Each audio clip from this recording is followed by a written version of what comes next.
In the aftermath of the great conflicts that shaped Middle-earth, questions linger about the enduring legacy of Morgoth's servants. These beings were not just powerful, they were entities crafted from the very essence of Arda itself, shaped by the ambitions and dark arts of Morgoth, the original Dark Lord. From the towering Balrogs to the cunning dragons, each of these creatures bore the mark of their master's malevolence. Join me as we delve into the annals of Middle-earth, where Morgoth's influence still resonates. We'll uncover the stories of these formidable beings, their strengths, their weaknesses, and the intricate dynamics of their servitude to Morgoth.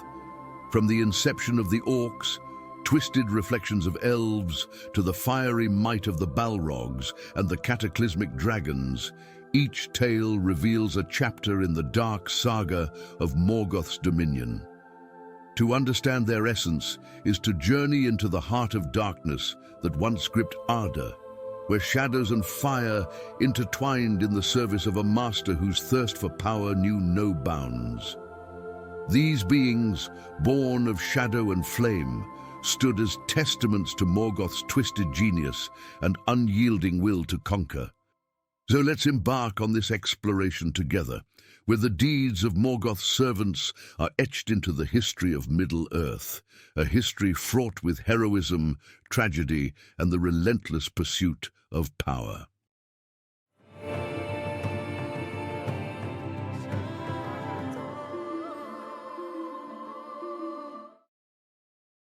In the dark depths of Angband, Morgoth twisted and corrupted life to create the Orcs, a hideous parody of the elves. These vile creatures, born of malice and shadow, were his primary foot soldiers. Their origins are shrouded in darkness and cruelty. Captured elves, subjected to unspeakable tortures in the pits of Utumno, were twisted and corrupted by Morgoth's dark arts. Enslaved and bred to be a mockery of the fair elves, the Orcs harbored an innate hatred for their progenitors, as Tolkien described in the Silmarillion. But of those unhappy ones who were ensnared by Melkor, little is known of a certainty. For who of the living has descended into the pits of Utumno, or has explored the darkness of the councils of Melkor? Yet this is held true by the wise of Erisea, that all those of the Quendi who came into the hands of Melkor ere Utumno was broken were put there in prison, and by slow arts of cruelty were corrupted and enslaved. And thus did Melkor breed the hideous race of the Orcs in envy and mockery of the elves, of whom they were afterwards the bitterest foes. The Orcs were Morgoth's relentless infantry, bred in vast numbers within Angband.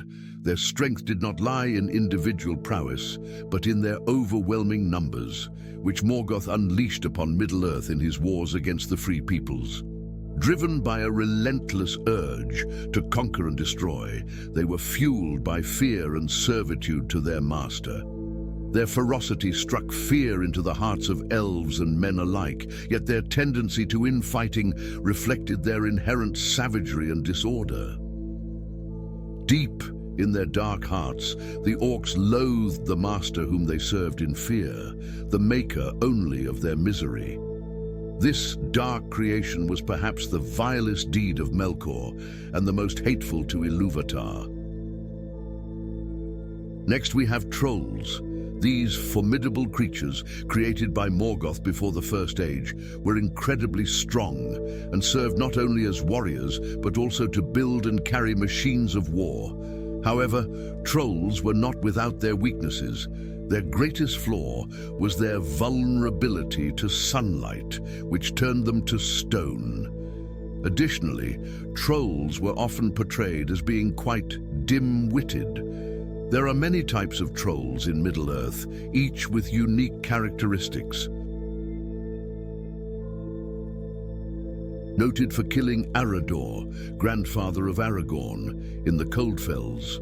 While they might be a subclass or another term for stone trolls, the army of the West also fought hill trolls of Gorgoroth at the Black Gate, suggesting these might actually be Ologhai who could move in sunlight.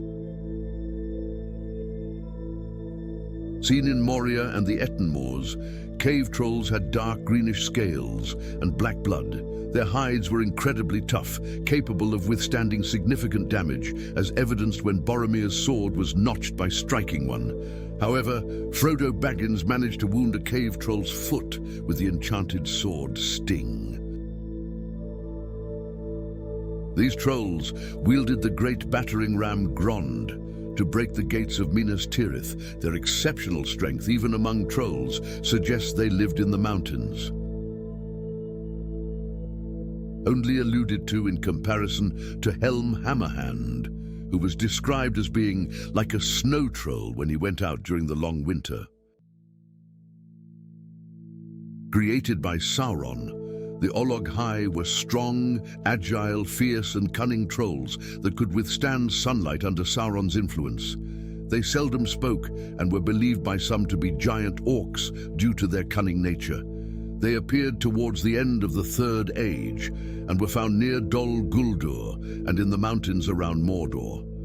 At the Battle of the Black Gate, hill trolls of Gorgoroth, implied to be Olog-hai, fought fiercely.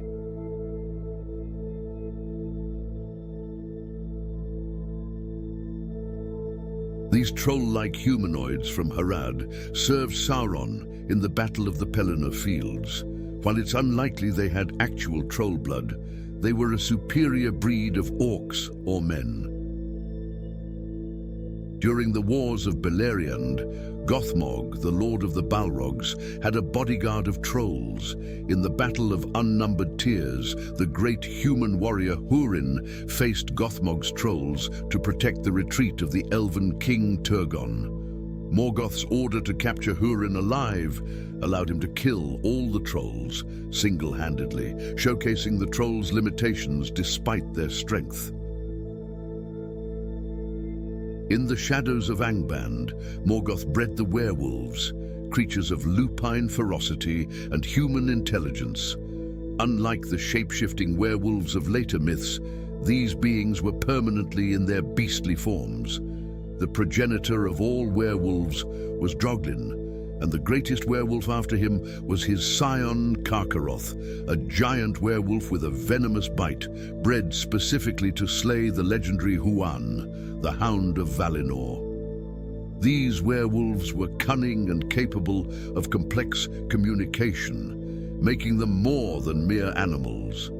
They were deadly hunters and fierce warriors, serving Morgoth with a loyalty born of corruption. The form of the werewolves was fashioned by Sauron, Morgoth's lieutenant, who took the shape of a great wolf himself at least once.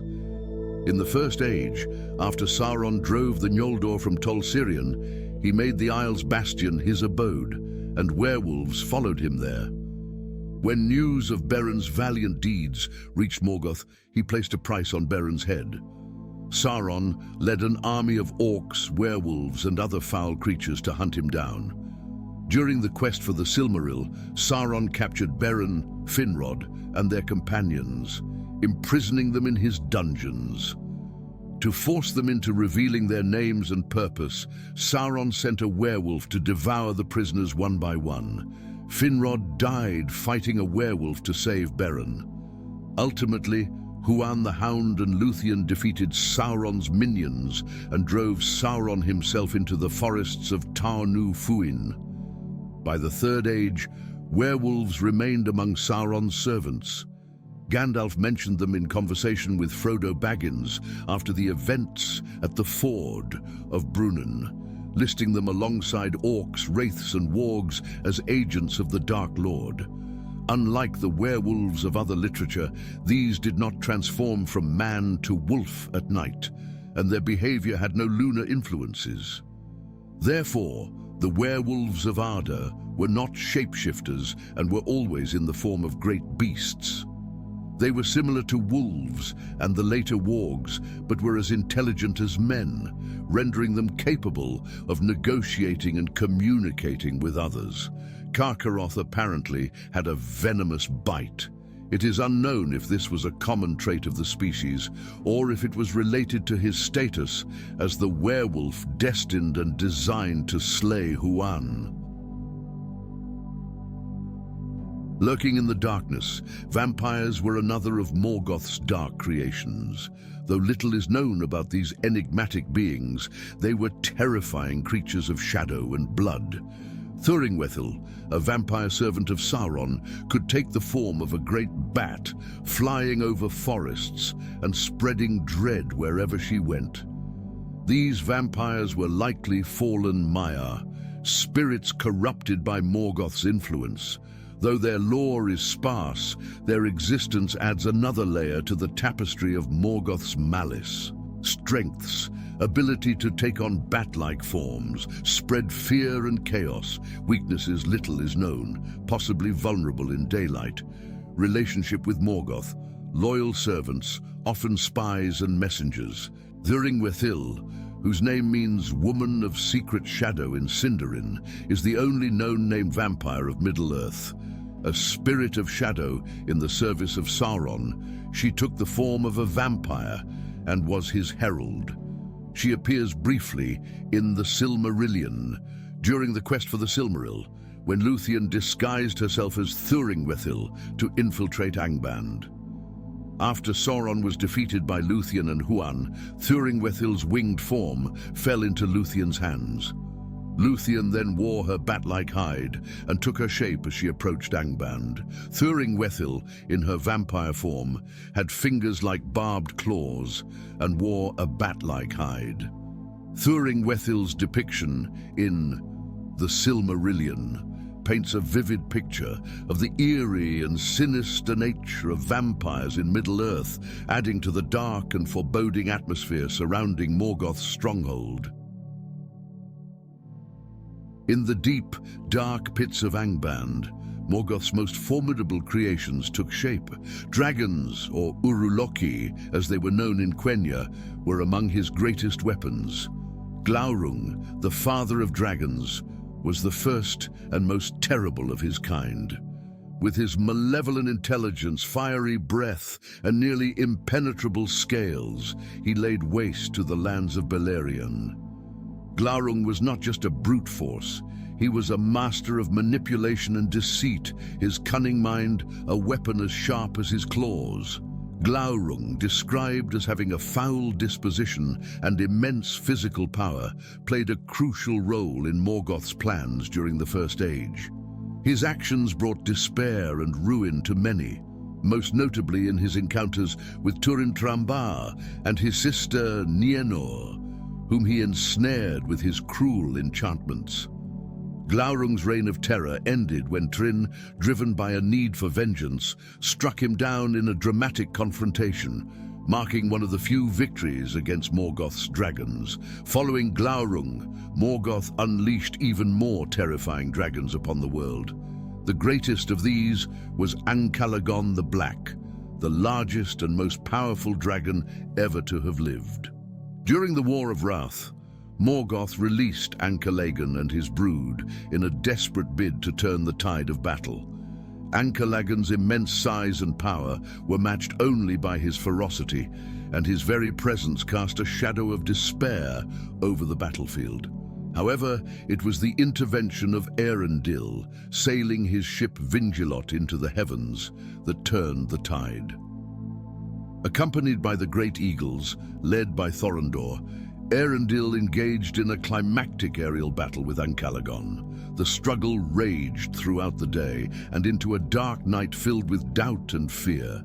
In a final, decisive blow, Eärendil cast Ancalagon down upon the towers of Thangorodrim, destroying them utterly. The fall of Ancalagon marked the end of Morgoth's dominion and the victory of the Valar, bringing the First Age to a dramatic and tumultuous close.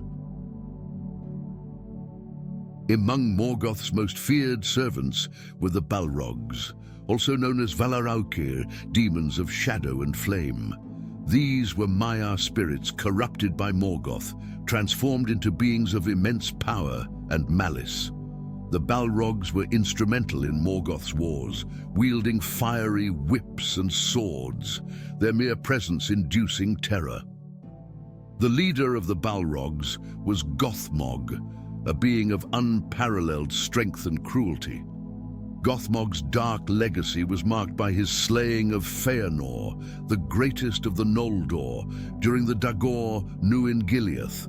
His role as High Captain of Angband and his command over Morgoth's forces made him a formidable foe. In the Battle of Unnumbered Tears, Gothmog led his forces to a devastating victory, capturing Hurin Thalion and sealing the fate of many heroes. The Balrogs' downfall came during the War of Wrath, when the Valar's host overwhelmed Morgoth's forces. Most Balrogs were slain, with a few fleeing to the deepest caverns of the earth. The most infamous of these survivors emerged during the Third Age in the form of Durin's Bane, the Balrog of Moria. This Balrog's awakening led to the fall of the dwarven kingdom of Khazad-dûm, and it remained a terror in the depths until confronted by Gandalf the Grey. The battle between Gandalf and Durin's Bane atop the peak of Zirak-Zegel was legendary. The clash of light and dark, of wisdom and primal fury, ended with the Balrog's defeat, but not without Gandalf's own fall into shadow. Gandalf's return as Gandalf the White marked a turning point in the struggle against Sauron, echoing the ancient conflicts of the First Age. Not truly a servant, but an ally of convenience, Ungoliant was a being of darkness and insatiable hunger. Her origins shrouded in mystery, she was a creature of the void, older than the world itself. Ungoliant allied with Morgoth to destroy the two trees of Valinor, plunging the world into darkness. Her power was immense, capable of devouring light and spinning webs of unlight. When Morgoth refused to surrender the Silmarils to her, she attacked him, nearly overpowering the Dark Lord himself. Only the intervention of the Balrogs saved Morgoth from her wrath, a testament to her terrifying strength. The origins of Ungoliant are unspecified, except that she had been a spirit, entering Arda and taking the form of a giant spider. As a spirit being, she would only be perceptible to those that could perceive spirits and the spirit world. It is implied that her spirit form was one of pure darkness, reflected in her physical form. Since the Valar, Maiar, and other spirits in the physical world freely took on forms that reflected their nature, Ungoliant's terrifying and monstrous form did the same. While her form was described as being that of a giant spider, and she is credited as the first giant spider, the narrative indicates that much like her descendant Shelob, she had many features that distinguished her from the common form of a spider. As told in the Silmarillion, Ungoliant had grown great and terrible, for she had fed long upon the light, and in it she was grown strong. Above all, of Morgoth's servants stood Sauron, a fallen Maiar who became the Dark Lord's most trusted lieutenant. Originally named Myron, Sauron was drawn to Morgoth's power and ambition, seeing in him a means to achieve his own dark goals. Sauron was a master of manipulation and deceit, capable of bending the wills of others to his own. After Morgoth's defeat, Sauron rose to power, seeking to conquer Middle-earth for himself. His creation of the One Ring epitomized his cunning, allowing him to dominate and control others. Though less physically imposing than some of Morgoth's other servants, Sauron's strategic brilliance and unyielding will made him one of the most dangerous beings to ever walk Middle-earth.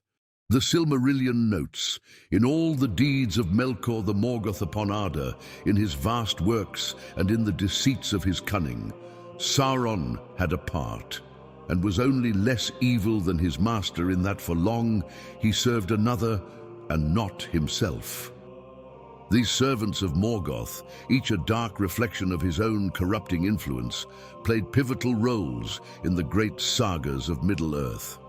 Their tales of power, fear, and ultimate defeat continue to echo through the ages, serving as reminders of the relentless struggle between light and darkness that defines the world of Arda. As we unravel their stories, we gain a deeper understanding of the true depth of Morgoth's malevolence and the enduring hope that even the darkest shadows can be overcome.